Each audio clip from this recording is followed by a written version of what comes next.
দর্শক আসসালামু আলাইকুম। বাংলার তথ্যনির্ভর সর্বশেষ খবরাখবরে যুক্ত হওয়ার জন্য আপনাকে অসংখ্য ধন্যবাদ। চীনকে টেক্কা দিয়ে সেনাবহরে যুক্ত হয়েছে তুরস্কের তৈরি মিসাইল।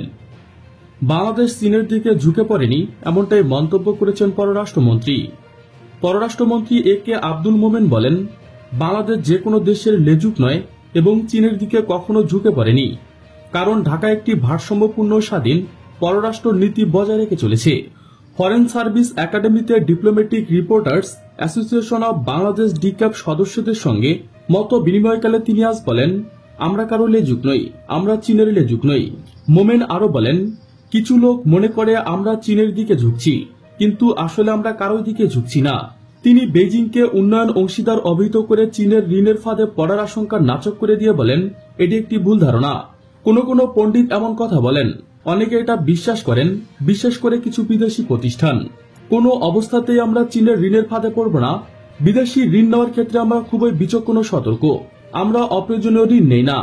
মোমেন বলেন, জনকল্যাণের মাধ্যমে দেশের উন্নয়ন নিশ্চিত করার লক্ষ্যে বাংলাদেশ অব্যাহতভাবে জাতির পিতা বঙ্গবন্ধু শেখ মুজিবুর রহমানের ঐতিহাসিক বিদেশ নীতি সকলের প্রতি বন্ধুত্ব, কারো প্রতি বিদ্বেষ নয়, অনুসরণ করে চলছেন।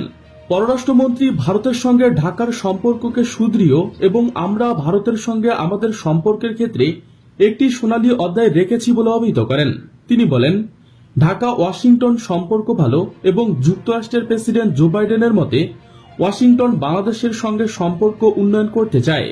মোমেন বলেন, ঢাকা সৌদি আরব, সংযুক্ত আরব আমিরাত ও কাতার সহ মধ্যপ্রাচ্যের দেশগুলোর সঙ্গে ঘনিষ্ঠ সম্পর্ক বজায় রাখছে। সব দেশের সঙ্গে আমাদের ভালো সম্পর্ক রয়েছে, সেজন্য জাতিসংঘের যে কোনো নির্বাচনে প্রতিদ্বন্দ্বিতা করলে আমরা জয়ী হই। এদিকে সেনাবহরে যুক্ত হল প্রথমবার তুরস্কের তৈরি টাইগার মিসাইল সিস্টেম।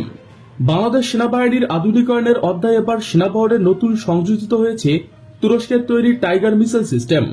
প্রথমবারের মতো বাংলাদেশের মাটিতে 120 কিলোমিটার রেঞ্জের ক্ষমতা সম্পূর্ণ টাইগার MLRS ফায়ারিং অনুষ্ঠিত হয়েছে, যা বাংলাদেশের ইতিহাসে উল্লেখযোগ্য ঘটনা বলে মন্তব্য করেছেন সেনাপ্রধান জেনারেল SM শফিউদ্দিন আহমদ।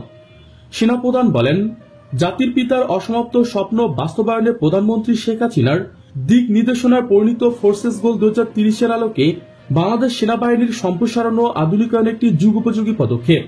এরই ধারাবাহিকতায় প্রথমবারের মতো বাংলাদেশের মাটিতে 120 কিলোমিটার রেঞ্জের ক্ষমতা সম্পূর্ণ টাইগার MLRS এর ফায়ারিং অনুষ্ঠিত হল, যা বাংলাদেশ সেনাবাহিনী তথা বাংলাদেশের ইতিহাসে একটি উল্লেখযোগ্য ঘটনা। বাংলাদেশ সেনাবাহিনীতে নতুন সংযোজিত তুরস্কের তৈরি টাইগার মিসাইল সিস্টেম আমাদের আভিযানিক সক্ষমতাকে দিয়েছে এক নতুন মাত্রা। সেনাবাহিনীতে নব সংযোজিত টাইগার MLRS যৌথ জাহাজ কিরন্তর স্থানীয় প্রশিক্ষণ ও ফায়ারিং অনুষ্ঠানে সেনাবাহিনীর প্রধান জেনারেল SM শফিউদ্দিন আহমেদ ছাড়াও সেনাবাহিনীর chief of general staff lieutenant general Ataul Hakim Sarwar Hasan, general officer commanding 24 পদাতিক ডিভিশন, area commander Chattogram area major general Mizanur Rahman এবং Savar area major general Mohammad Shahinul Haque সহ সেনাবাহিনী, নৌবাহিনী ও বিমান বাহিনীর ঊর্ধ্বতন কর্মকর্তারা উপস্থিত ছিলেন। প্রিয় দর্শক, আজকে এ পর্যন্তই।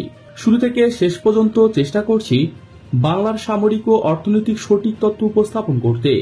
আপনাদের কোনো তথ্য কিংবা পরামর্শ থেকে থাকলে তা কমেন্ট করে জানাতে পারেন। নিশ্চয়ই আবার দেখা হবে নতুন কোনো বিষয় নিয়ে। ততক্ষণ পর্যন্ত ভালো থাকুন, সুস্থ থাকুন। Thanks for watching my video. আল্লাহ হাফেজ।